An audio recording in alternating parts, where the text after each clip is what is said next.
Sidang dilanjutkan. Ini bukan sekadar perampokan. Saya tidak tahu apa-apa. Keputusan ada di tangan Anda. Pada 16 Agustus 2004, sekitar pukul 09.20 pagi, seorang pria berusia 58 tahun masuk ke ruang pelayanan masyarakat Polsek Ambarawa, Kabupaten Semarang. Nama pria itu adalah Budi Santoso. Berbeda dengan wajahnya yang legam terbakar matahari, bibirnya pucat pasi, keringat yang belum kering tampak membasahi ketiak dan punggung kemejanya yang lusuh. Dia berhenti sejenak di depan pintu menatap mesin antrean, namun seolah tak mengerti gunanya, ia langsung berjalan ke meja resepsionis. Saya datang untuk mencari putri saya. Petugas polisi yang berjaga mengangkat kepala. Tidak bisa dihubungi sejak kapan, Pak? Budi Santoso tidak langsung menjawab.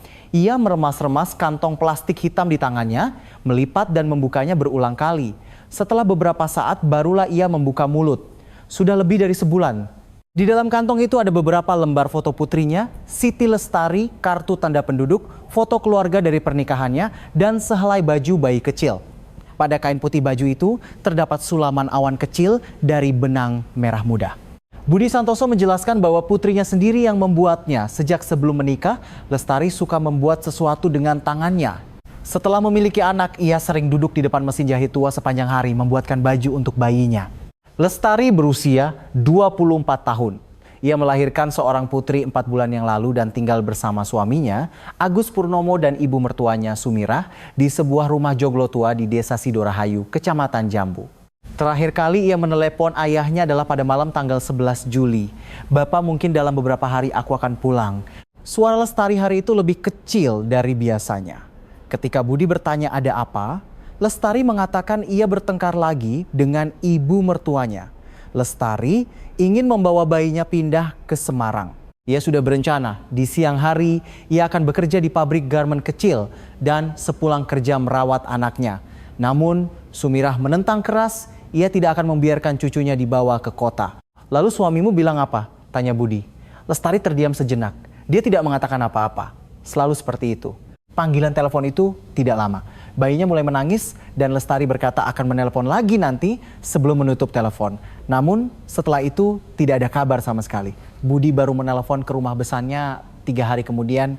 Sumirah yang mengangkat telepon berkata dengan nada acuh tak acuh, Lestari pergi setelah marah-marah. Nanti juga pulang sendiri. Ketika Budi bertanya bagaimana dengan bayinya, Sumirah mendengus. Dia meninggalkan bayinya juga, apa yang bisa kami lakukan? Ucapan itu terasa aneh sejak awal. Lestari adalah perempuan yang bahkan cemas untuk melepaskan bayinya dari gendongan.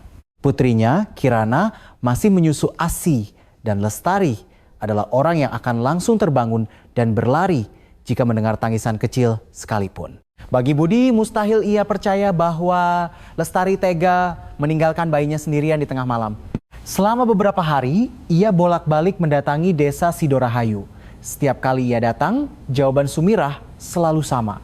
Lestari setelah bertengkar dengan keluarga pada malam 12 Juli mengemasi pakaiannya dan pergi dari rumah. Kemana perginya, ia mengaku tidak tahu. Suaminya, Agus Purnomo, selalu menghindari telepon dari mertuanya. Kalaupun kebetulan bertemu, ia hanya menunduk dan menjawab singkat, Lestari yang pergi duluan, Pak. Namun, tak seorang pun berusaha mencari Lestari. Tidak ada yang melapor ke polisi. Mereka juga tidak bertanya ke tetangga atau mencari ke terminal bus. Malah seiring berjalannya waktu, Sumirah mulai menyebarkan desas-desus bahwa menantunya telah kabur dengan laki-laki lain. Selama sebulan penuh, Budi Santoso berkeliling antara Ambarawa, Salatiga, dan Semarang untuk mencari putrinya. Ia menelepon semua teman yang dikenal Lestari dan mendatangi pabrik tempat ia dulu bekerja. Ia menunjukkan foto Lestari di rumah sakit, penginapan, dan terminal. Namun, tidak ada satu orang pun yang mengaku melihat Lestari. Akhirnya, ia datang ke kantor polisi membawa barang yang tak mungkin ditinggalkan putrinya jika ia masih hidup, sehelai baju bayi mungil. Dia belum selesai membuat ini. Budi menunjuk bagian di sebelah awan merah muda di mana jahitan benangnya terputus. Anak saya Lestari kalau sudah memulai sesuatu pasti akan diselesaikan. Apalagi ini baju untuk putrinya sendiri. Dia bukan anak yang akan pergi begitu saja tanpa pamit. Kasus orang hilang itu ditugaskan kepada Inspektur Arif Wibowo dari Unit Reskrim Polsek Ambarawa. Pria berusia 42 tahun itu membaca laporan dengan cepat lalu mengulangi pertanyaan yang sama dengan berbagai cara kepada Budi Santoso. Apakah ada kekerasan dalam rumah tangga? Apakah Lestari punya pria lain? Apakah ia pernah bilang ingin pulang ke rumah orang tuanya? Apakah ia membawa uang banyak? Budi Santoso menggeleng untuk sebagian besar pertanyaan itu. Namun, pada pertanyaan tentang kekerasan, ia ragu-ragu cukup lama. Dia beberapa kali bilang kalau ibu mertuanya sering main tangan. Seperti apa? Menjambak rambutnya atau menampar pipinya. Katanya belum sampai 2 minggu setelah melahirkan, dia disuruh mengangkut kayu bakar. Waktu dia bilang badannya sakit dan tidak sanggup, dia malah dimaki-maki sebagai perempuan pemalas. Suaminya tidak membela, wajah Budi Santoso menegang.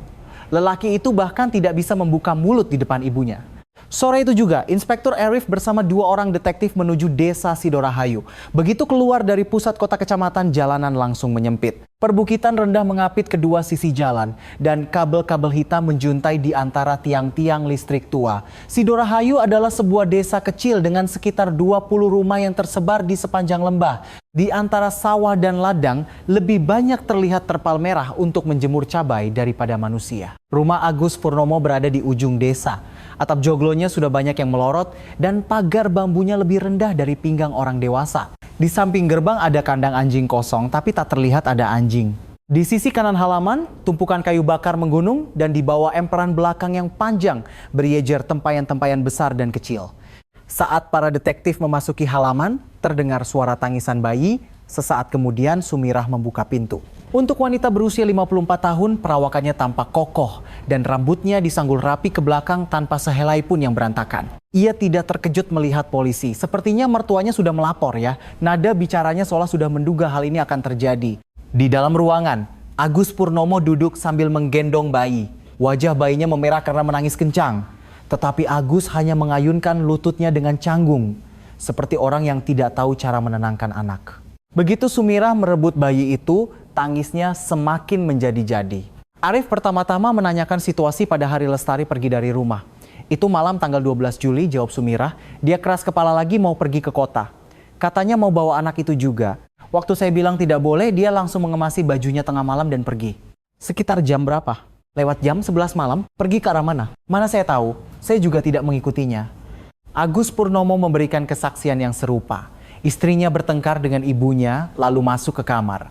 Karena lelah, ia tidur lebih dulu. Keesokan paginya, ketika ia bangun, Lestari sudah tidak ada, hanya bayinya yang tertinggal. Istri Anda hilang. Kenapa tidak melapor? Tanya Arif. Untuk pertama kalinya, Agus mengangkat kepala. Dulu dia juga sering bilang mau pulang ke rumah orang tuanya. Dia tidak ada di rumah orang tuanya. Kalau begitu mungkin ke rumah temannya. Dia juga tidak menghubungi teman-temannya.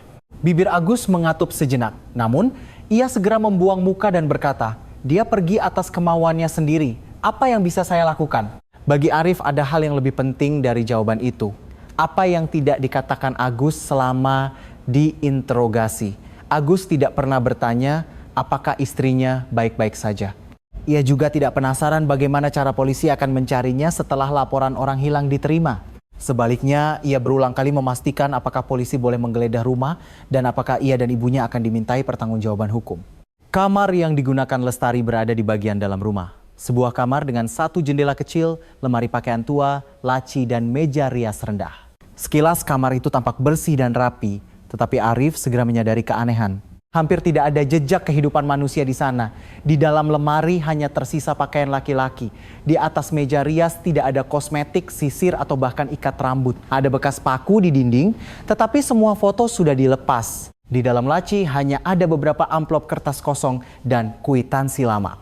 Semuanya dibawa oleh Lestari? Sumirah tidak ragu-ragu. Sudah saya bilang, sepertinya dia memang berniat tidak akan kembali. Tapi ini aneh. Jika seseorang mengemasi begitu banyak barang di tengah malam, 1 tas saja tidak akan cukup. Terlebih lagi, tidak ada seorang pun di desa yang melihat seorang wanita membawa barang bawaan. Untuk naik bus dari depan rumah, ia harus berjalan kaki lebih dari 20 menit ke halte terdekat. Malam itu, hujan juga turun. Arif memeriksa lantai lalu merogoh bagian bawah lemari. Ujung jarinya menyentuh sepotong kain. Ketika ditarik keluar, itu adalah baju bayi kecil.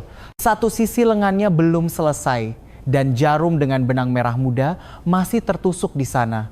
Wajah Sumirah mengeras sesaat. Kenapa yang ini ditinggal? Tanya Arif. Dia pergi terburu-buru, jadi mungkin tidak melihatnya. Jadi, dia cukup terburu-buru untuk meninggalkan bayinya, tetapi sempat mengemasi semua foto dan dokumen pribadinya. Sumirah tidak menjawab. Pencarian berlanjut hingga matahari terbenam. Mereka memeriksa dapur, gudang, tumpukan kayu bakar, sumur, dan ladang belakang, tetapi tidak ada jejak langsung yang bisa menunjukkan keberadaan Lestari. Hanya saja, satu sisi dinding dapur tampak lebih bersih dari bagian lainnya. Di tengah dinding yang penuh jelaga tua, hanya bagian setinggi bahu orang dewasa yang tampak seperti baru saja dilap. Ketika para detektif kembali ke halaman, kegelapan mulai turun dengan cepat dari balik perbukitan. Bayi itu mulai menangis lagi. Kali ini tangisannya terdengar tipis dan panjang, seolah akan putus. Arif berjalan menuju gerbang, lalu berbalik. Di bawah emperan, tempayan-tempayan berjejer seperti siluet manusia dalam kegelapan. Salah satu tempayan besar di ujung paling jauh terpisah dari yang lain. Di atasnya ditutup papan kayu lapuk dan di atasnya lagi ada 4 karung berisi ubi dan jagung yang ditumpuk tinggi. Tempayan itu isinya apa? Tanya Arif. Sumirah menjawab dengan nada meremehkan. Oh, itu tempayan retak, mau dibuang. Di dalamnya ada apa? Tidak ada apa-apa. Pada saat itu bayi dalam gendongan Sumirah tiba-tiba meronta dan menjerit. Sumirah mencoba menutup mulut bayi itu dengan telapak tangannya, tetapi sadar akan tatapan para detektif, ia menurunkan tangannya. Sambil berjalan kembali ke arah pintu, ia bergumam pelan, tidak punya ibu pun beberapa hari juga akan terbiasa. Arif tidak berkata apa-apa. Namun bahkan sampai ia naik ke mobil polisi, pandangannya tidak lepas dari tempayan besar di ujung deretan itu. Permukaan tempayan-tempayan lain ternoda oleh debu tua dan air hujan, tetapi badan tempayan yang satu itu memiliki bekas seperti baru saja diusap dengan tangan. Dan tanah di bawah tempayan itu tampak sedikit lebih amblas daripada di sekitarnya. Sehari setelah laporan hilangnya Siti Lestari resmi diterima, Polsek Ambarawa mulai melacak jejak terakhirnya. Inspektur Arif Wibowo mencatat waktu dari malam 12 Juli saat Lestari diklaim meninggalkan rumah hingga keesokan paginya, jam demi jam. Ia memeriksa semua halte bus terdekat, jadwal bus terakhir menuju pusat kecamatan, jadwal bus antar kota ke arah Semarang dan Solo. Tetapi tidak ada satupun kesaksian yang menyebutkan melihat Lestari. Bus desa terakhir yang melewati Sidorahayu pada 12 Juli sudah meninggalkan desa pada pukul 20.40. Jika benar kata Sumirah dan Agus bahwa Lestari pergi setelah pukul 23.00, maka ia harus berjalan kaki setidaknya 2 jam lebih melewati jalanan desa yang diguyur hujan untuk mencapai pusat kecamatan. Dengan kondisi tubuh yang baru 4 bulan melahirkan, sambil membawa beberapa setel pakaian dan barang-barang pribadi. Perusahaan taksi juga sudah diperiksa, tetapi tidak ada catatan yang menunjukkan mereka mengangkut seorang wanita dari Sidorahayu malam itu. Tidak ada uang yang ditarik dari rekening atas nama Lestari. Kartu kreditnya sejak menikah dipegang oleh suaminya, sehingga tidak ada riwayat penggunaan sama sekali. Ponselnya terdaftar atas nama Agus Purnomo, bukan atas namanya sendiri, dan sudah tidak aktif sejak hari ia menghilang. Orang yang menghilang secara sukarela akan meninggalkan jejak, kata Arif dalam rapat tim investigasi. Entah itu naik bus, menggunakan uang, atau menelepon seseorang, setidaknya ada satu jejak yang tertinggal. Tapi Siti Lestari tidak punya jejak keluar dari rumah sama sekali. Bribka Dodi, seorang detektif yang duduk di sebelahnya, bertanya dengan hati-hati. Jadi, inspektur berpendapat dia tidak pernah meninggalkan rumah? Kita belum bisa menyimpulkannya, tapi yang ada hanya ucapan orang-orang yang bilang dia pergi tanpa ada satupun bukti yang mendukung. Tim investigasi mulai menanyai penduduk desa Sidorahayu. Di desa sekecil itu, orang asing yang lewat saja bisa menjadi bahan pembicaraan selama berhari-hari. Apalagi jika seorang wanita muda membawa barang bawaan besar meninggalkan desa di tengah malam, kemungkinan besar ada yang melihatnya. Namun, tidak ada yang mengaku melihat Lestari. Sebaliknya, beberapa kesaksian menyebutkan ada suara keributan besar dari rumah Agus Purnomo malam itu. Mbak Sutina, seorang wanita berusia 72 tahun yang tinggal sendirian di seberang rumah, mengaku mendengar teriakan sekitar waktu maghrib. Sumirah berteriak pada menantunya, "Beraninya kau membawa cucuku?" Dan Lestari menjawab sambil terisak bahwa ia tidak tahan lagi tinggal di rumah itu. Suara Lestari tidak begitu terdengar. Dia memang anak yang tidak bisa bicara keras. Tapi suara Sumirah sampai ke seberang lembah pun terdengar, kata Mbah Sutina. Malam itu, sekitar pukul 10 lebih, Mbah Sutina mendengar suara seperti benda berat jatuh ke lantai. Duk, sesaat kemudian, sekali lagi, duk. Dan yang terakhir, suara yang jauh lebih tumpul dan lebih besar dari 2 suara sebelumnya. Awalnya saya kira tumpukan kayu bakar yang ambruk. Rumah itu kadang-kadang membelah kayu bakar di malam hari. Anda tidak mendengar jeritan atau permintaan tolong? Tanya Arif. Wanita tua itu menyipitkan matanya. Sepertinya saya dengar sekali. Suara pendek, seperti suara wanita menahan napas. Tapi tak lama kemudian bayinya mulai menangis sepanjang malam. Karena suara tangis bayi itu suara lain jadi tidak terdengar jelas. Seorang warga yang tinggal di belakang rumah bersaksi bahwa sekitar tengah malam ia melihat Agus Purnomo bolak-balik antara gudang kayu bakar dan dapur. Meskipun hujan, ia tidak menggunakan payung dan di tangannya ada sesuatu seperti karung putih. Biasanya dia orang yang tidak akan keluar halaman kalau tidak disuruh ibunya, tapi malam itu dia terus mondar-mandir kehujanan. Keesokan paginya ada juga kesaksian yang menyebutkan Sumirah bangun lebih pagi dari biasanya dan terlihat mengambil air untuk mengepel lantai dapur. Ia menjelaskan bahwa air hujan masuk padahal desain dapur rumah itu memiliki pintu yang menjorok ke dalam sehingga hujan tidak bisa langsung masuk. Tim investigasi mendatangi rumah itu untuk kedua kalinya. Kali ini bukan sekadar wawancara, melainkan olah tempat kejadian perkara resmi untuk mencari jejak kehidupan orang hilang. Kamar yang digunakan Lestari tampak lebih kosong daripada saat kunjungan pertama. Tidak hanya lemari, bagian dalam laci pun tampak sudah dilap dengan kain basah. Sudut-sudut lantai dan belakang perabotan yang seharusnya berdebu kini bersih. Ini bukan sekadar merapikan ruangan yang sudah lama ditinggali, tapi seolah-olah seseorang berusaha menghapus keberadaan orang itu sendiri. Bribka Dodi sambil memeriksa bawah meja rias menemukan secari kertas kecil. Kertas itu basah lalu kering, membuat tulisannya luntur. Tetapi alamat dan nomor telepon sebuah pabrik garmen di Semarang masih bisa dikenali. Di baliknya ada catatan pendek yang sepertinya tulisan tangan Lestari, bisa tinggal di mes.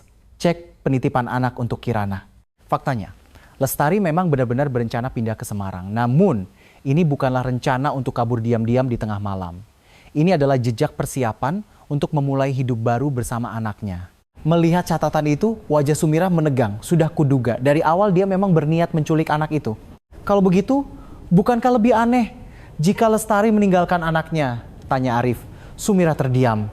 Penyidik yang masuk ke dapur fokus pada dinding yang diperhatikan Arif saat kunjungan pertama. Dinding di sebelah tungku sudah menghitam karena asap dan minyak, tetapi hanya area setinggi tubuh bagian atas orang dewasa yang tampak terlalu terang. Ada bekas gosokan berkali-kali menggunakan deterjen dan sikat. Semen di lantai juga warnanya tidak merata. Bagian tengah dapur berwarna abu-abu tetapi area sempit antara tungku dan lemari piring tampak sangat putih. Noda-noda bundar menyebar seperti pemutih yang dienserkan dengan air meresap lalu mengering. Seorang petugas forensik menutup jendela dengan kain gelap dan menggunakan reagen kimia. Awalnya tidak ada reaksi apa-apa. Namun ketika lampu dimatikan, cahaya biru samar muncul dari celah dinding di sebelah lemari piring dan lantai. Cahayanya tidak menyebar luas, titik-titik kecil menyebar miring ke arah dinding. Dan di lantai ada jejak panjang tidak beraturan seperti bekas dilap. Sumirah yang mengawasi dari luar pintu, mendengus, waktu menyembeli ayam, darahnya muncrat ke sana. Apa anehnya ada darah di dapur rumah kampung? Kapan menyembeli ayamnya? Tidak ingat, sudah lama. Tapi dindingnya baru saja Anda bersihkan ya, kotor. Jadi saya bersihkan. Arif tidak bertanya lebih lanjut. Hanya dengan reaksi kimia, tidak bisa dipastikan apakah itu darah manusia atau kapan jejak itu muncul. Namun, sikap Sumirah yang menjawab semua pertanyaan dengan terlalu cepat semakin memperkuat kecurigaannya.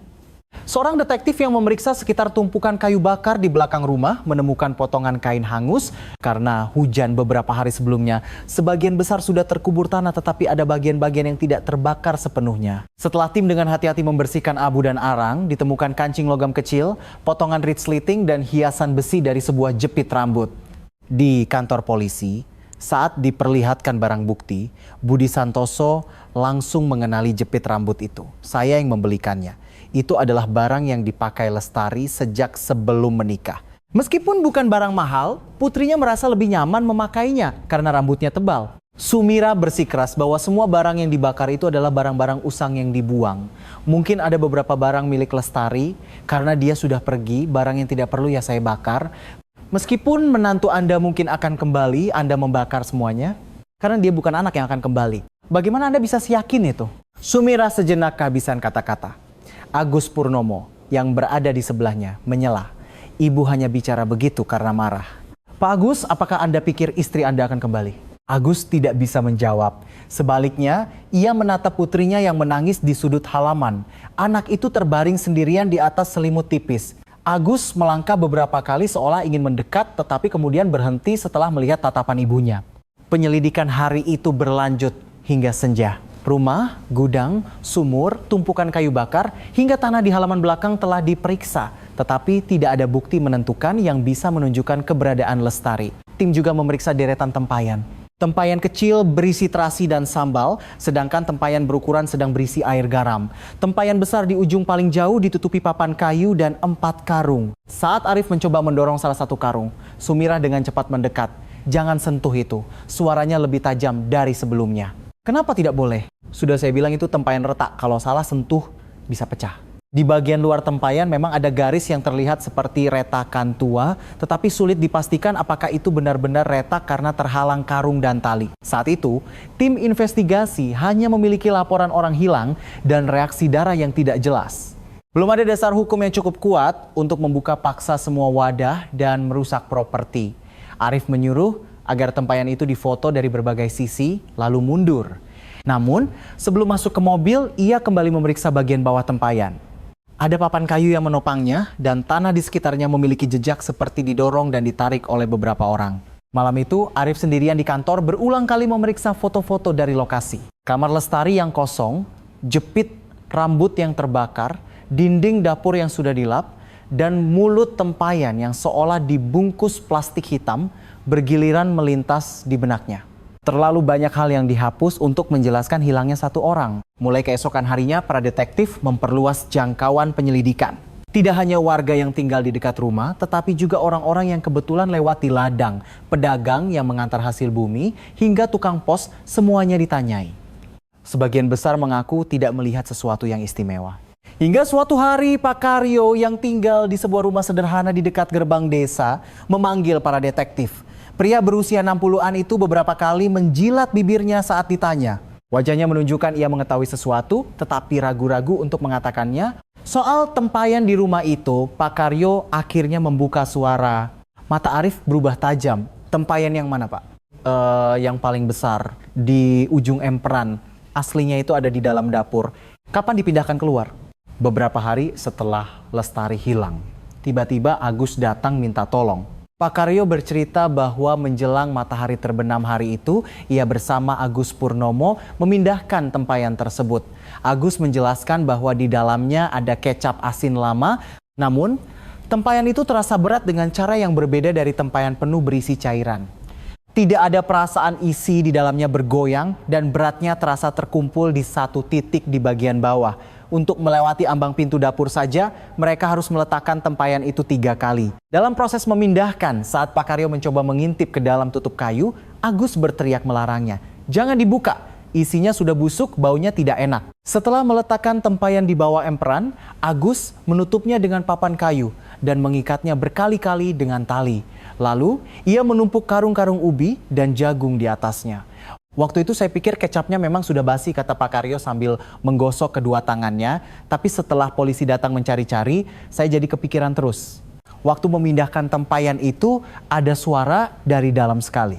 Suara seperti apa? Pak Karyo menelan ludah sebelum menjawab. Bukan suara air yang bergoyang, ia mengetuk lututnya 2 kali dengan jarinya. Tuk, seperti ada benda keras membentur dinding di dalam. Arif langsung berdiri. Saat ia berjalan keluar halaman, Pak Karyo masih ragu-ragu mengucapkan kata-kata terakhirnya. Namun, saat pintu mobil polisi terbuka, ia berteriak dari belakang dengan suara bergetar. Pak Inspektur, Arif berbalik. Setelah memindahkan tempayan itu, setiap malam Agus merebus air panas dan menyiramkannya di sekitar tempayan. Entah karena bau atau karena serangga, saya tidak tahu. Arif masuk ke mobil tanpa berkata apa-apa. Dalam perjalanan kembali ke kantor polisi, ia menelepon ke ruang situasi Polsek Ambarawa. Minta surat perintah penggeledahan tambahan untuk rumah Agus Purnomo. Kali ini kita periksa semuanya, termasuk tempayan-tempayan itu. Surat perintah penggeledahan tambahan dikeluarkan sore itu sekitar pukul 4 lebih. Inspektur Arif bersama 2 petugas forensik dan 4 detektif langsung menuju desa Sidorahayu. Saat 2 mobil polisi dan 1 mobil identifikasi memasuki jalan desa yang sempit, para warga yang sedang bekerja di ladang satu persatu menegakkan punggung dan memandang ke arah jalan. Di depan rumah Agus Purnomo, beberapa warga desa sudah berkumpul. Kabar kedatangan kembali polisi menyebar lebih cepat dari mobilnya sendiri. Gerbang rumah terkunci. Bribka Dodi mengetuk pintu. Polisi, buka pintunya. Tidak ada jawaban dari dalam, hanya terdengar samar-samar suara bayi merengek. Ketika para detektif mengetuk lagi, tak lama kemudian Sumirah muncul. Ia hanya membuka gerbang setengah dan menatap tajam ke arah polisi. Mau cari apa lagi?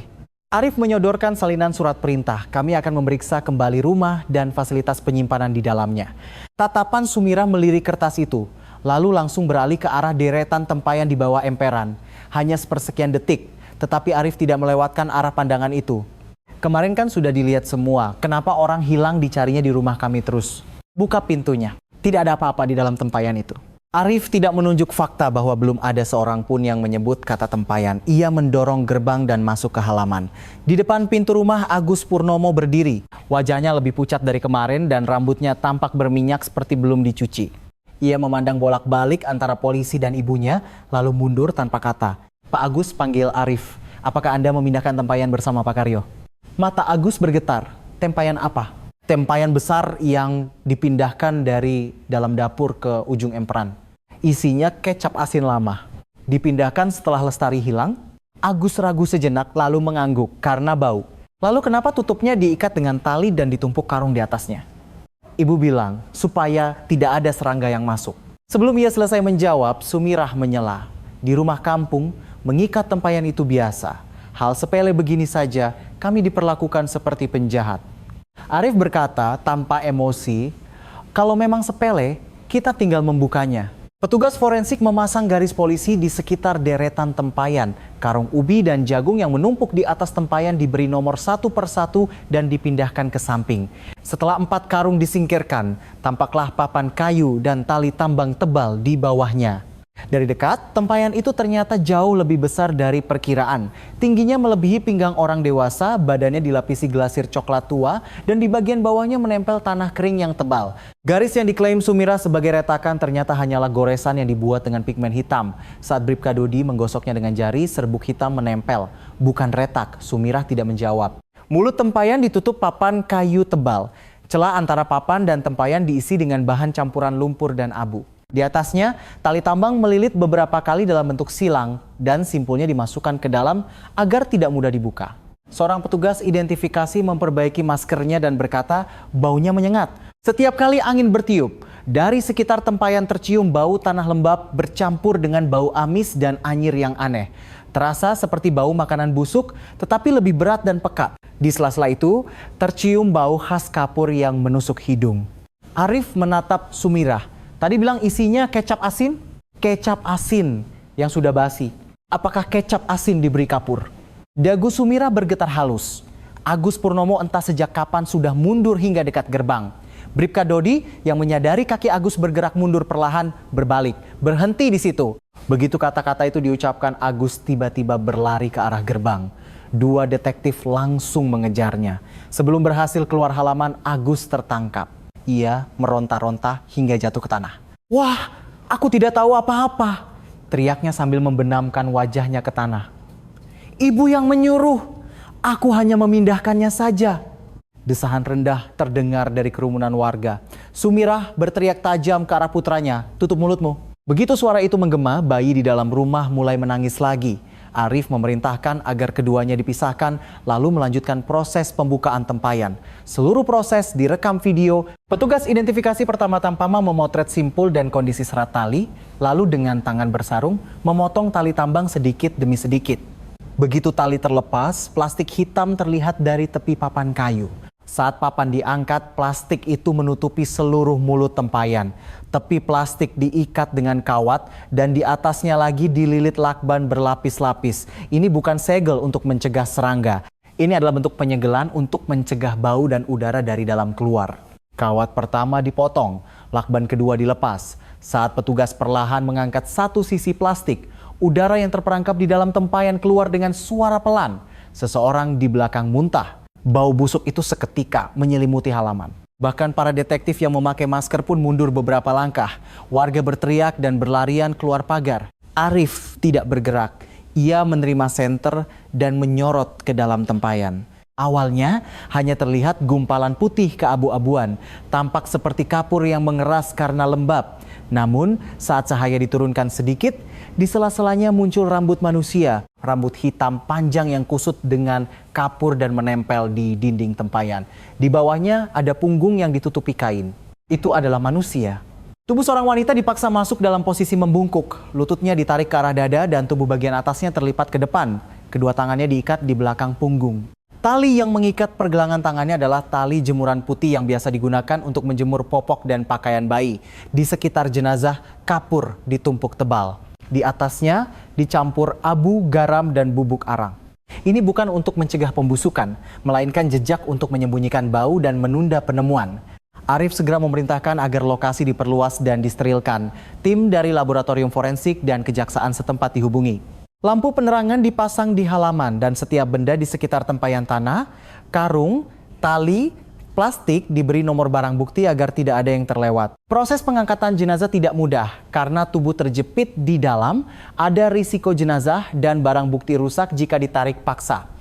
Akhirnya, setelah mendokumentasikan kondisi tempayan, tim memutuskan untuk membaringkannya terlebih dahulu. 4 orang pria perlahan memiringkan tempayan itu. Beratnya tidak sebanding dengan tempayan kosong. Begitu tempayan dibaringkan, terdengar suara tumpul gumpalan kapur keras yang jatuh di dalam sama seperti suara yang didengar Pak Karyo. Setelah kapur dibersihkan sedikit demi sedikit, pakaian wanita itu terlihat. Kemeja, lengan pendek biru muda, dan celana katun abu-abu. Sama dengan pakaian yang Budi Santoso tunjukkan di foto terakhir putrinya. Wajah jenazah sulit dikenali karena pembusukan dan kapur. Namun, bekas luka kecil di daun telinga kiri, bekas luka bakar di pergelangan kaki, dan catatan gigi, semuanya cocok. Wanita itu adalah Siti Lestari. Mendengar hasil identifikasi, Budi Santoso duduk tak bergerak di kursi kantor polisi untuk waktu yang lama. Ia tidak menangis. Ia hanya menatap baju bayi di tangannya, lalu bertanya dengan suara rendah. Jadi dia ada di dalam rumah itu? Ketika Arif tidak bisa menjawab, Budi bertanya lagi. Selama sebulan aku mencari putriku di depan pintu rumah itu, dan dia ada di dalam, suaranya pecah di akhir kalimat. Di lokasi, pekerjaan berlanjut bahkan setelah jenazah dievakuasi. Di dinding bagian dalam tempayan ditemukan beberapa bekas cakaran kuku. Ada goresan panjang vertikal, ada juga goresan pendek berulang. Di beberapa goresan, terselip materi yang diduga serpihan kuku. Bribka Dodi menatap jejak itu lama sekali, lalu membuka mulut. Kalau dia dimasukkan setelah meninggal, apakah mungkin ada bekas seperti ini? Petugas forensik tidak langsung menjawab, harus diperiksa lebih teliti. Namun, ekspresinya sudah menyeratkan kemungkinan terburuk. Beberapa kuku di jari jenazah patah. Di punggung tangan dan pergelangan tangan ada bekas tekanan tali. Di bagian dalam tutup kayu tempayan juga ada bekas benturan kecil berulang. Seolah-olah seseorang dari dalam telah memukulnya berkali-kali dengan tangan atau benda keras. Petugas forensik yang membersihkan dasar tempayan menemukan sebuah benda logam kecil. Sebuah cincin perak yang setengah terkubur dalam kapur. Permukaannya penuh goresan dan salah satu sisinya penyok seperti terkena benturan keras. Di bagian dalamnya terukir nama 2 orang dan tanggal pernikahan. Agus, Lestari 19,10,2002. Itu adalah cincin kawin Lestari. Arif mengamati dalam diam saat cincin itu dimasukkan ke dalam kantong barang bukti. Jika bekas di dinding tempayan dibuat saat Lestari masih hidup, ada kemungkinan ia menggunakan cincin di jarinya untuk memukul dinding, bahkan dalam keadaan tangan terikat, untuk meminta tolong menunggu seseorang di luar untuk mengeluarkannya. Menjelang malam benar-benar larut, ambulans yang membawa jenazah meninggalkan desa. Warga mengamati dari kejauhan. Tidak ada yang berbicara dengan suara keras. Sumira dan Agus Purnomo dinaikkan ke mobil polisi yang berbeda. Tepat sebelum naik, Sumirah menoleh dan menatap tempat di mana tempayan itu berada. Di sana, tertinggal bekas hitam dan lembab berbentuk lingkaran dasar tempayan. Arif bertanya pada Sumirah, kapan Siti Lestari meninggal? Sumirah tidak menjawab untuk beberapa saat. Lalu dengan sedikit menggerakkan sudut bibirnya, ia berkata, anak itu pergi dari rumah. Jenazahnya ditemukan di dalam tempayan. Saya tidak tahu. Agus Purnomo sudah mengaku memindahkan tempayan itu. Barulah saat itu ketenangan di wajah Sumira untuk pertama kalinya hilang. Namun ia segera menutup mulut dan naik ke mobil polisi. Petugas forensik yang menyelesaikan pekerjaannya memanggil Arif. Ia menunjukkan serbuk kapur dan sepotong kaca tipis yang diambil dari dalam tempayan. Pak Inspektur, lihat ini.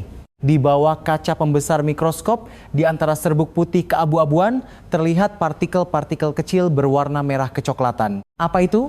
Kemungkinan komponen darah. Tapi ini tidak hanya ditemukan di dasar bagian dalam tempayan, tapi juga di dekat mulut tempayan.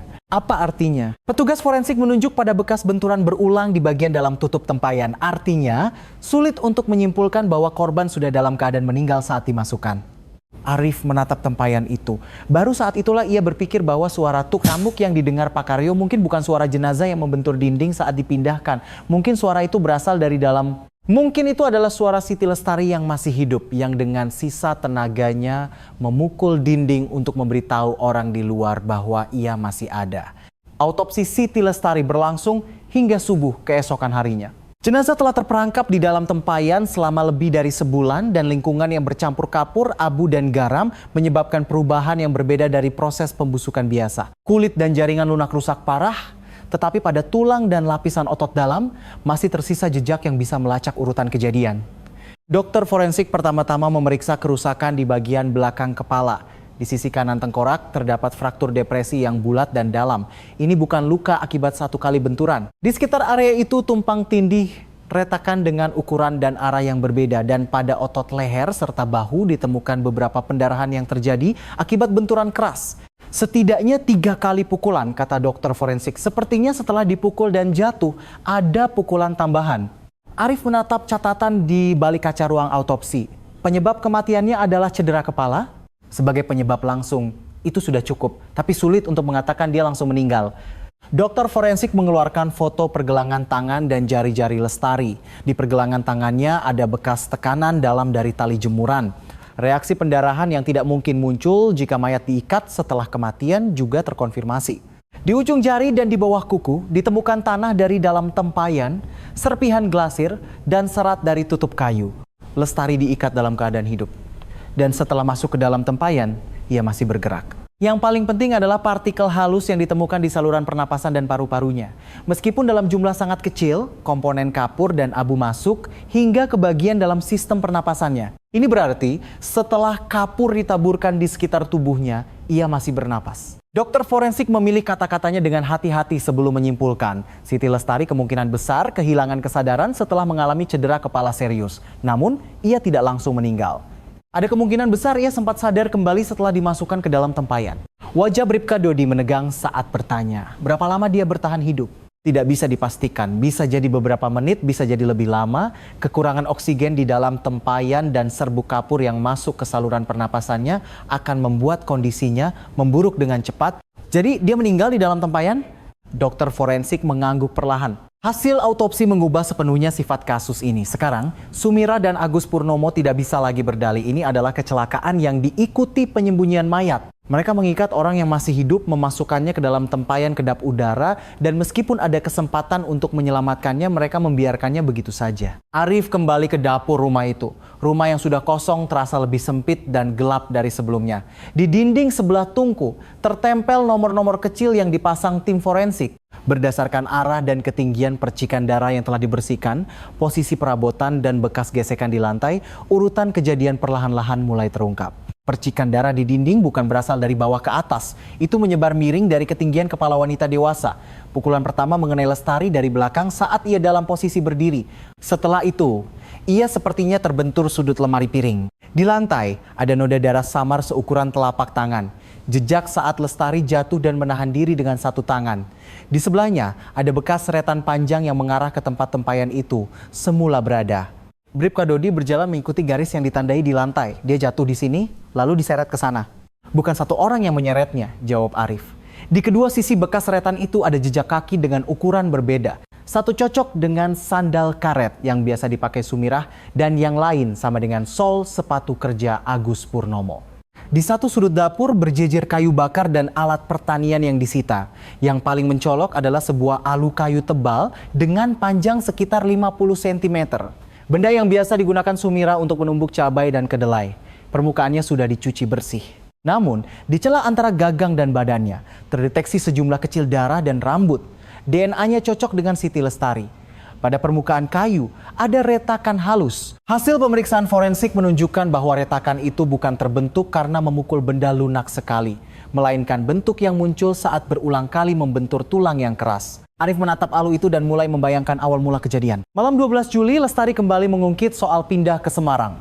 Ada lowongan di pabrik garmen dan ia sudah mencari kamar kecil tempat ia bisa tinggal bersama anaknya. Sikapnya bukan lagi meminta izin. Seperti orang yang sudah membulatkan tekad, ia berkata akan menelepon ayahnya keesokan harinya untuk minta dijemput. Sumirah tidak bisa menerima cucunya akan meninggalkan rumah. Baginya, Lestari bukan istri putranya, melainkan orang yang harus mengerjakan urusan rumah tangga dan melahirkan anak. Terutama setelah Kirana lahir, Sumirah bahkan tidak suka dengan pengaruh Lestari terhadap anak itu. Setiap kali bayi menangis dan Lestari lebih dulu menggendongnya, Sumirah sering berkata, "Kamu pikir anak itu milikmu? Dia itu darah daging keluarga Purnomo." Hari itu ketika Lestari menyebut kata cerai, kemarahan Sumirah meledak. "Kirana akan aku bawa," kata Lestari. "Aku tidak bisa hidup lagi dengan Mas Agus. Malam ini aku akan telepon Bapak." Sumirah menyambar Alu yang tergeletak di sebelah tungku. Pukulan pertama mendarat di belakang kepala Lestari saat ia berbalik. Lestari bahkan tidak sempat berteriak. Ia terbentur lemari piring. Ia mencoba menahan diri dengan tangan di dinding, tetapi pukulan kedua mengenai bahu dan lehernya. Ia jatuh berlutut. Saat itulah Agus Purnomo masuk ke dapur. Melihat istrinya tergeletak di lantai, Agus tidak menghentikan ibunya. Saat Lestari mencoba bangkit, ia malah memegangi kedua lengannya dari belakang. "Ibu, sudah Bu, suaranya bukan suara orang yang melerai. Lebih seperti peringatan lirih dari orang yang takut masalah menjadi terlalu besar." Sumirah dengan napas terengah-engah mengangkat Alu lagi. Pukulan ketiga mendarat di belakang kepala Lestari. Lestari ambruk total. Sesaat kemudian ia mengerang samar. Ia memegang ujung celana Agus dan memanggil nama anaknya. "Kirana, biarkan aku bawa Kirana." Agus melepaskan tangan istrinya. Sumirah setelah memastikan Lestari masih hidup, bukannya panik, malah menjadi lebih dingin. Ia tahu jika Lestari sadar dan melapor ke polisi, tidak hanya dirinya, putranya juga akan terlibat. Kalau perempuan itu hidup, kita berdua habis.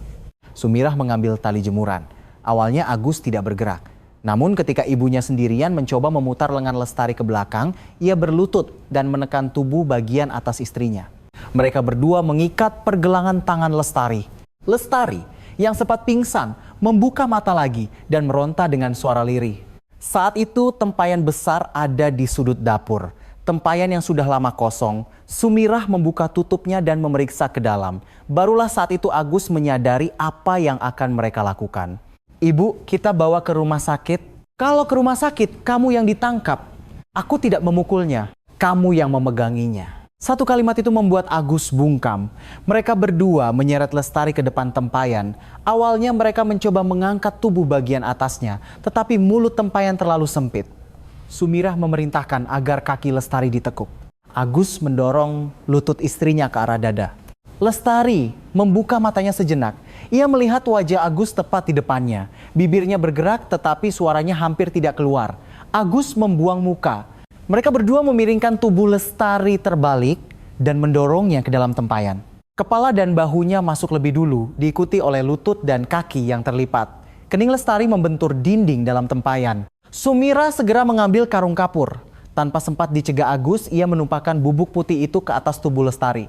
Saat Lestari batuk dan bergerak, Sumirah menambahkan abu dan garam. Agus mundur selangkah.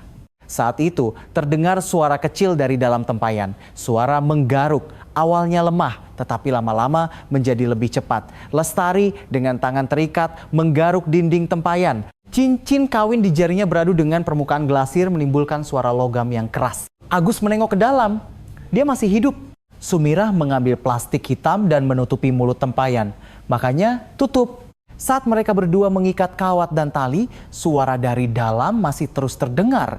Lestari setelah menggaruk dengan jari, mulai memukul dinding dan tutup dengan cincinnya. Tuk, tuk, tuk. Agus beberapa kali berhenti. Namun, setiap kali Sumirah menatapnya tajam, ia kembali menarik tali. Bahkan setelah semua celah tertutup, suara itu masih terdengar sejenak. Suara sesuatu yang meronta di dalam, batuk yang tercekik, suara kuku dan logam menggaruk dinding.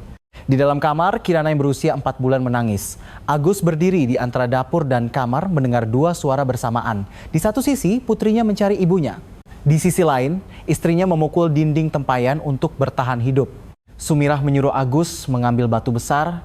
Agus memilih batu pipih dari halaman dan membawanya. Mereka berdua meletakkannya di atas tutup kayu. Pada saat itu, satu benturan yang lebih kuat dari sebelumnya terdengar dari dalam.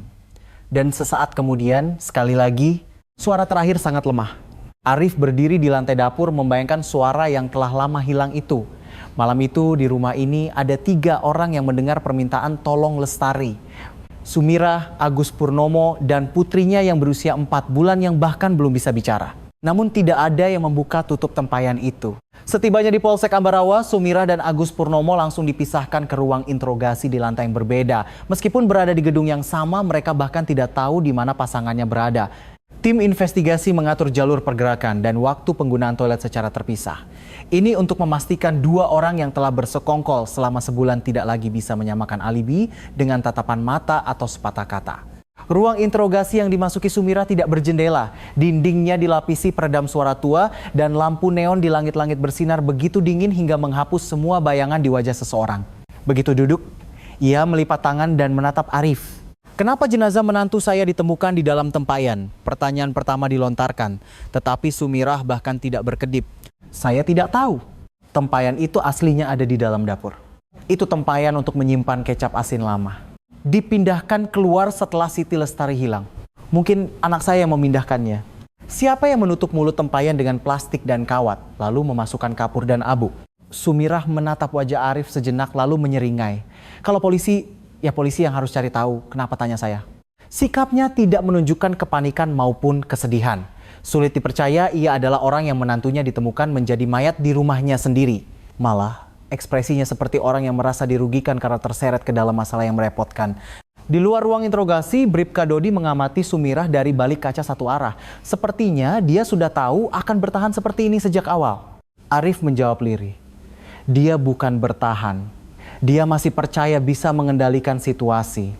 Pada saat yang sama di ruang interogasi lantai bawah, pemeriksaan terhadap Agus Purnomo dimulai.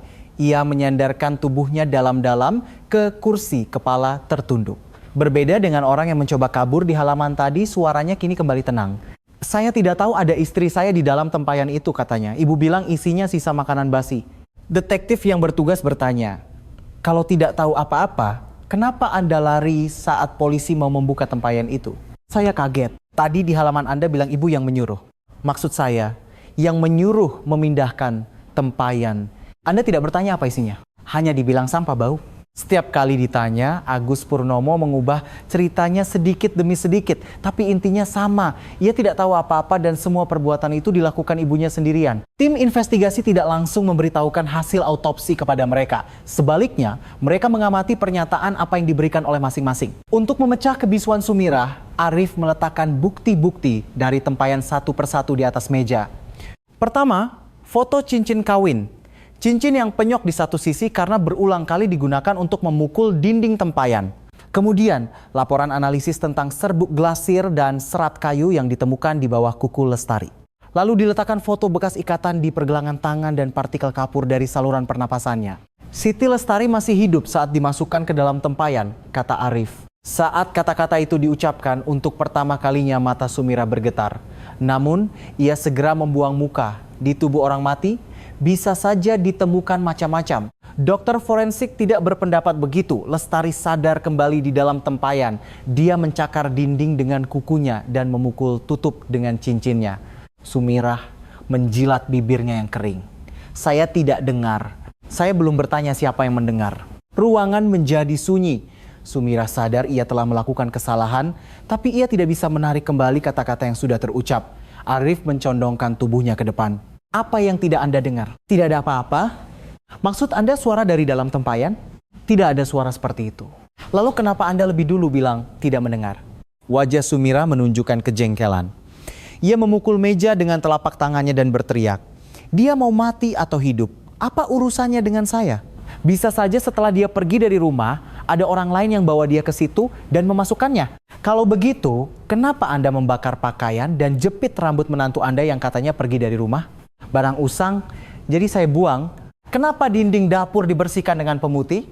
Sudah saya bilang habis menyembelih ayam. Di alu itu ditemukan darah dan rambut Lestari. Mulut Sumirah terkatup. Arif mendorong laporan terakhir ke depannya. Bentuk fraktur di tengkorak Siti Lestari cocok dengan alu itu. Selama beberapa detik, Sumirah menatap kertas itu. Di bawah lampu neon, keringat yang menetes di pelipisnya mengalir perlahan. Namun sesaat kemudian, ia tiba-tiba melemaskan bahunya. Wajahnya yang keras hancur dan matanya memerah. Penampilannya sangat berbeda dengan orang yang beberapa saat lalu mengejek polisi. Itu kecelakaan, kata Sumira. Dia yang menyerang saya duluan. Arif menunggu tanpa berkata apa-apa. Hari itu Lestari bilang mau membawa anaknya pergi. Waktu saya larang, dia teriak-teriak dan melempar barang. Lalu dia terpeleset dan kepalanya terbentur lemari piring. Kenapa alu itu digunakan? Tidak digunakan. Ada darahnya. Mungkin terbentur saat jatuh. Alu itu diletakkan di sebelah tungku. Bagaimana orang yang jatuh bisa terbentur berkali-kali di bagian belakang kepala? Sumirah kembali terdiam. 1 jam kemudian, ia memberikan pengakuan kedua. Kali ini, ia mengaku Lestari mendorongnya. Dan karena marah, ia memukulnya sekali dengan alu. Namun, ia bersikeras bahwa satu pukulan itu langsung menewaskan Lestari.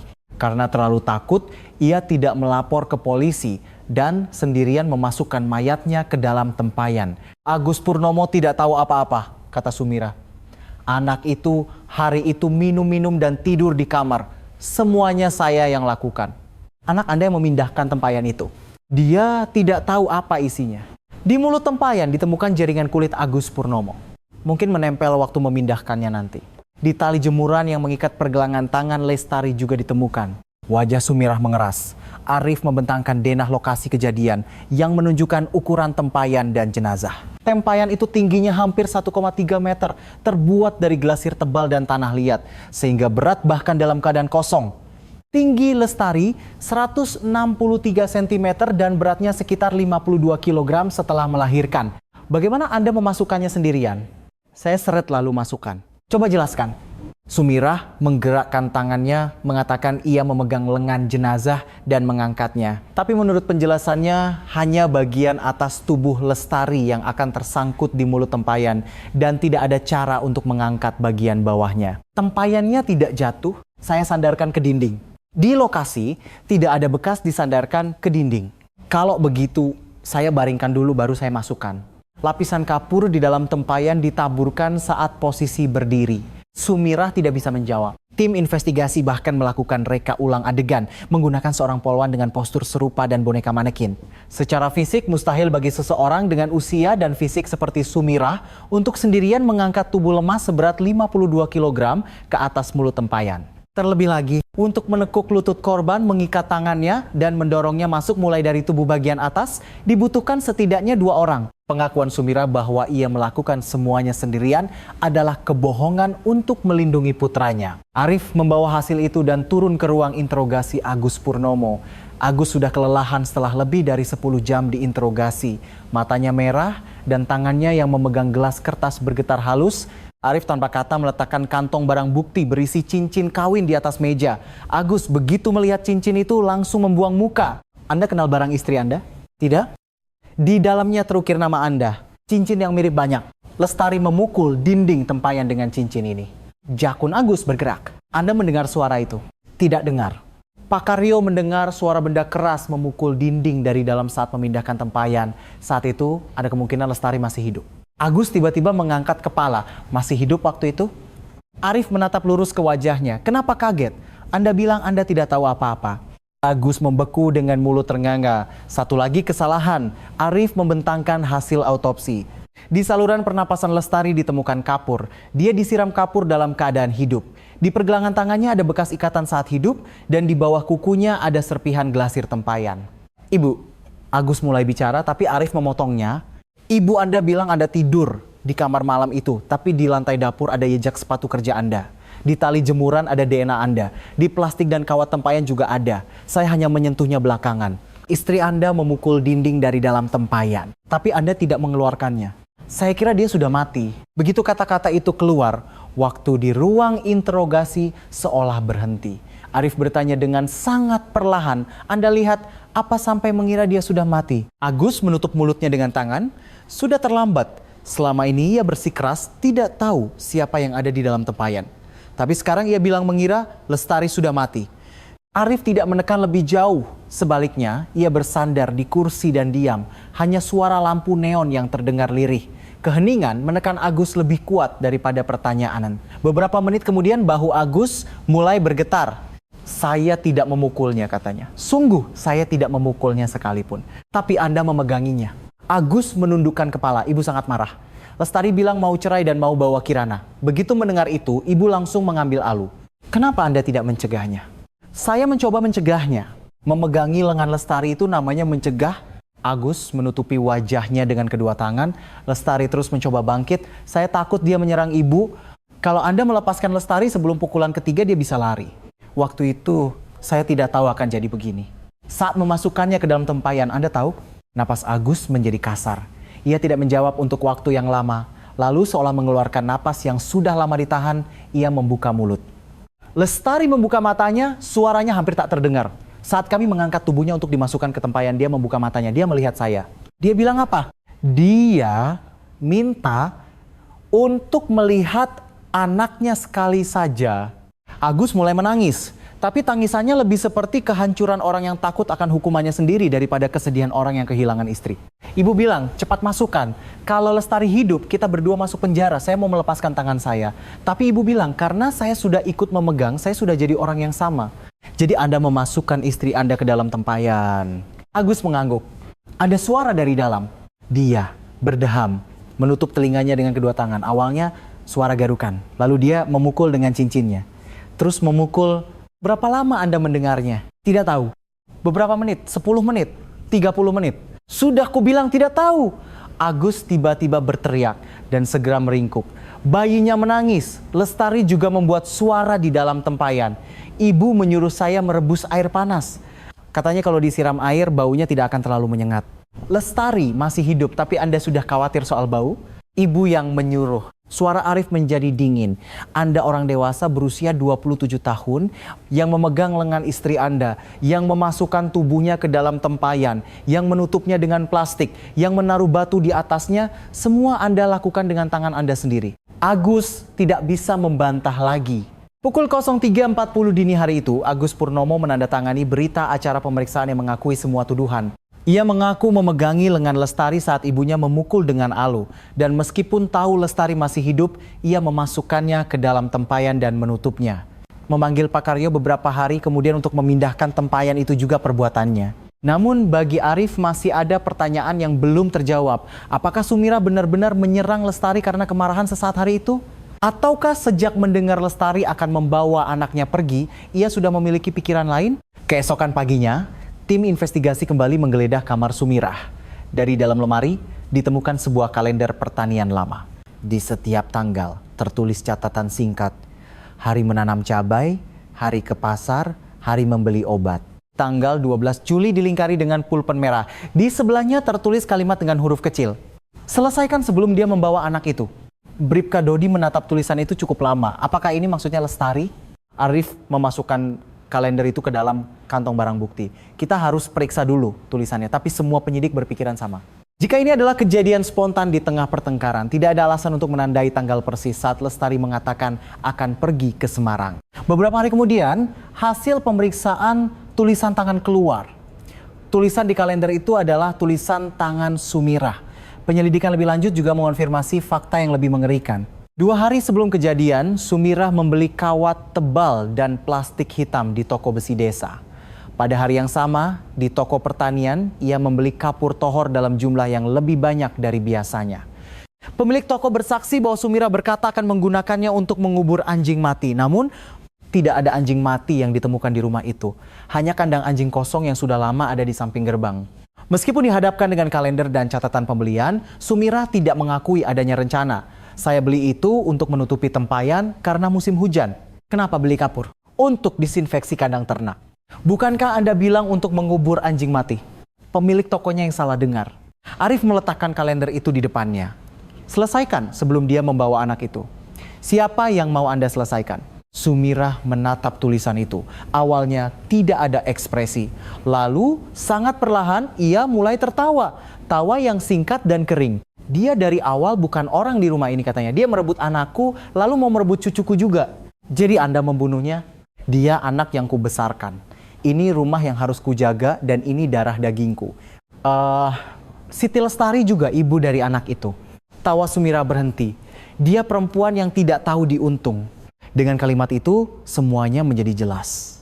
Sumirah tidak melihat Lestari sebagai manusia, bukan sebagai istri putranya, bukan pula sebagai ibu cucunya. Ia hanya menganggapnya sebagai penghalang yang menolak perintahnya dan mencoba merusak tatanan keluarga. Ketika Lestari hendak pergi membawa anaknya, Sumirah memutuskan untuk menyingkirkan penghalang itu. Pembunuhan itu tidak dimulai saat ia mengambil alu. Itu sudah dimulai sejak ia menyiapkan plastik hitam, kawat, dan kapur tohor. Saat Sumirah digiring keluar dari ruang interogasi, ia sempat berpapasan dengan Agus Purnomo yang sedang berjalan di koridor seberang. Mereka berdua dipegangi polisi berdiri terpisah beberapa meter. Agus menatap ibunya sambil terisak. Ibu bilang semua akan baik-baik saja. Sumirah tidak memberikan penghiburan apapun kepada putranya. Sebaliknya ia berkata dengan dingin, kalau saja mulutmu itu diam, semua akan baik-baik saja. Wajah Agus hancur total. Baru saat itulah ia sepertinya menyadari bahwa bagi ibu yang coba ia lindungi, ia sendiri hanyalah alat yang bisa dibuang kapan saja. Tapi kesadaran itu sudah sangat terlambat. Sebulan yang lalu, di dalam tempayan, ketika Siti Lestari memanggil namanya dan memukul dinding, ia memilih ibunya. Kini, harga dari pilihan itu harus ditanggung oleh mereka berdua. Sidang kasus pembunuhan Siti Lestari dimulai pada 9 Juni 2005 di Pengadilan Negeri Semarang. Bahkan sebelum sidang dimulai, di depan pengadilan sudah dipenuhi warga dari Ambarawa dan Salatiga serta wartawan. Kasus ini sudah beberapa kali diberitakan di koran dan televisi lokal. Awalnya dikenal sebagai kasus menantu yang hilang 4 bulan setelah melahirkan, namun setelah jenazahnya ditemukan di dalam tempayan dan hasil penyelidikan yang mengungkap korban disegel dalam keadaan hidup, kasus ini menarik perhatian nasional. Sumirah yang memasuki ruang sidang dengan mengenakan pakaian tahanan tetap bersikap angkuh. Ia menyapu pandangannya ke arah kursi pengunjung, lalu menegakkan kepalanya. Sebaliknya, Agus Purnomo masuk dengan bahu membungkuk dan duduk di kursi terdakwa. Dalam beberapa bulan, berat badannya turun drastis dan rambutnya mulai dihiasi uban. Budi Santoso duduk di barisan paling depan. Di atas pangkuannya tergeletak baju bayi yang belum selesai dibuat Lestari. Baju yang ditemukan di bawah lemari. Satu sisi lengannya masih belum terjahit dan benang menjuntai panjang di sebelah sulaman awan merah muda. Ketua Majelis Hakim setelah memeriksa identitas para terdakwa meminta jaksa membacakan dakwaan. Jaksa penuntut umum menyatakan bahwa Sumirah telah merencanakan pembunuhan setelah mengetahui menantunya, Siti Lestari, akan pergi ke Semarang membawa cucunya dan 2 hari sebelum kejadian telah membeli plastik hitam, kawat, dan kapur tohor. Pada hari kejadian, ia memukul kepala dan bahu Lestari berkali-kali dengan alu, sementara Agus Purnomo memegangi kedua lengan korban agar tidak bisa melarikan diri atau melawan. Bahkan setelah Lestari jatuh, keduanya tidak memanggil ambulans. Sebaliknya, mereka mengikat pergelangan tangannya dan memasukkan korban yang masih hidup ke dalam tempayan. Mereka menaburkan kapur dan abu, menyegel mulut tempayan dengan plastik dan kawat, lalu meletakkan papan kayu dan batu untuk mencegahnya keluar. Beberapa hari kemudian, mereka memindahkan tempayan berisi jenazah itu keluar dan membakar pakaian serta foto Lestari. Kepada keluarga, mereka berulang kali berbohong bahwa Lestari telah meninggalkan anaknya dan kabur dengan pria lain. Selama jaksa membacakan dakwaan, ruang sidang hening. Hanya sesekali terdengar isak tangis dari kursi pengunjung. Pengacara Sumirah berargumen bahwa tidak ada rencana pembunuhan. Plastik hitam, kawat, dan kapur adalah barang yang biasa digunakan di rumah tangga pedesaan dan kalimat di kalender. Selesaikan sebelum dia membawa anak itu. Diartikan bukan untuk membunuh Lestari, melainkan untuk mengakhiri konflik keluarga. Ia juga mengklaim bahwa tindakan memukul dengan alu terjadi secara spontan di tengah pertengkaran hebat, dan Sumirah hanya menyembunyikan mayat karena keliru mengira Lestari sudah meninggal. Namun, argumen itu mulai runtuh ketika jaksa menghadirkan dokter forensik sebagai saksi. Dokter forensik bersaksi bahwa ada reaksi ikatan saat hidup di pergelangan tangan Lestari dan di saluran pernapasannya ditemukan komponen kapur dan abu. Di bawah kukunya terdeteksi serpihan glasir tempayan dan cincin yang terpasang di jarinya penyok karena benturan berulang. Sangat besar kemungkinan korban masih hidup hingga sesaat setelah dimasukkan ke dalam tempayan, kata dokter forensik. Ucapan itu membuat ruang sidang bergemuruh. Jaksa bertanya, jika para terdakwa segera membuka tempayan dan menyelamatkannya, apakah ada kemungkinan ia selamat? Dokter forensik berpikir sejenak lalu menjawab, cedera kepalanya memang parah. Namun, jika pertolongan pertama segera diberikan dan ia dibawa ke rumah sakit, kemungkinan untuk selamat tidak bisa dikesampingkan sepenuhnya. Budi Santoso memejamkan kedua matanya. Sumirah tidak menatap dokter forensik. Selanjutnya, foto-foto TKP dan maket yang dibuat tim forensik diajukan sebagai bukti. Percikan darah di dinding dapur, rambut Lestari yang ditemukan di alu, jejak kaki yang berbeda di lantai, serta informasi genetik kedua terdakwa yang tertinggal di tali jemuran dan plastik, semuanya diungkapkan satu persatu. Terakhir, jaksa menampilkan foto bekas benturan di bagian dalam tutup tempayan di layar. Bekas-bekas kecil berulang di beberapa lokasi. Korban meminta tolong dari dalam, kata jaksa. Terdakwa Agus Purnomo dalam proses penyelidikan mengaku mendengar suara itu. Pengacara Agus Purnomo berargumen bahwa kliennya tumbuh di bawah dominasi ibunya yang otoriter. Dan saat kejadian, karena ketakutan dan kebingungan yang luar biasa, ia tidak bisa membuat keputusan yang normal. Ia tidak secara langsung memukul dengan alu, dan dalang utama dari kejadian ini adalah Sumirah. Namun, jaksa membantah bahwa Agus Purnomo bukan sekadar saksi kejahatan ibunya. Dia memegangi lengan istrinya. Dia membantu mengikat pergelangan tangannya. Dia mengangkat tubuh istrinya yang masih hidup dan memasukkannya ke dalam tempayan. Dia menutup mulut tempayan dengan plastik dan kawat. Dia mendengar suara istrinya memukul dinding tempayan dengan cincinnya, tapi tidak membukanya. Beberapa hari kemudian, dia menipu tetangganya untuk memindahkan tempayan itu. Dan selama sebulan, sambil menggendong putrinya yang masih bayi, dia mengulang kebohongan bahwa istrinya telah kabur. Terdakwa tidak tunduk pada ibunya, kata jaksa sambil menatap kursi terdakwa. Dia mengorbankan istrinya untuk menghindari hukuman bagi dirinya sendiri. Pak Karyo yang dihadirkan sebagai saksi kembali menjelaskan hari ketika ia memindahkan tempayan itu. Ia bersaksi bahwa tempayan itu terasa sangat berat secara tidak wajar dan ia mendengar suara benda keras memukul dinding dari dalam. Ketika ia mencoba menyentuh tutup kayu, Agus dengan wajah pucat pasi berteriak melarangnya. Kalau dipikir-pikir sekarang, apa di dalamnya ada orang? Kata Pak Karyo dengan suara bergetar. Kalau saja waktu itu saya paksa buka. Ia tidak bisa menyelesaikan kalimatnya. Ketua Majelis Hakim mengatakan saksi tidak bersalah, tetapi Pak Karyo terus menunduk saat turun dari mimbar saksi. Pada hari terakhir persidangan, keluarga korban diberi kesempatan untuk memberikan pernyataan.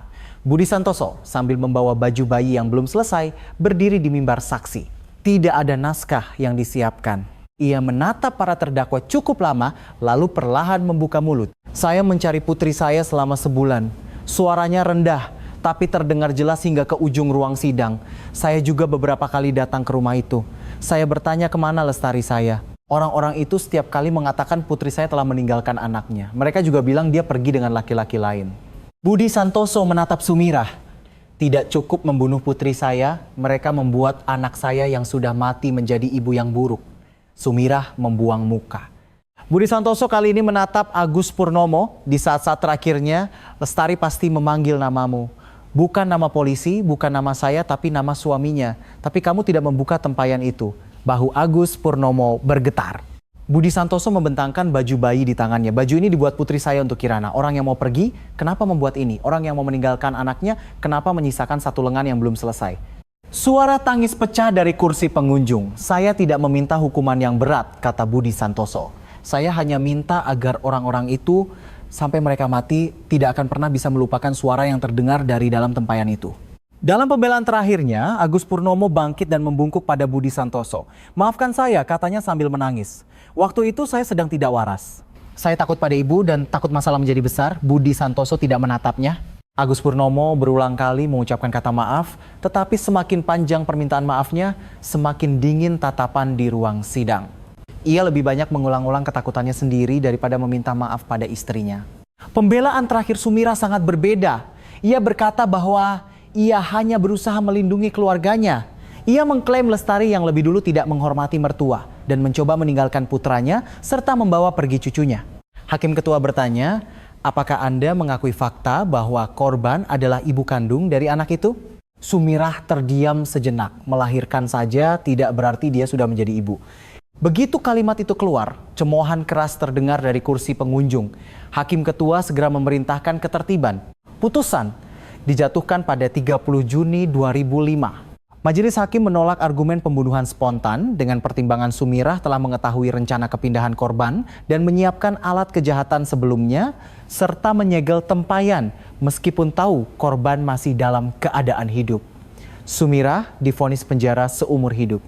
Agus Purnomo divonis 25 tahun penjara. Majelis Hakim menilai meskipun ia tidak melakukan serangan awal secara langsung, ia telah mencegah perlawanan korban membantu penyekapan dan penyembunyian saat korban masih hidup, dan mengabaikan banyak kesempatan untuk menyelamatkannya.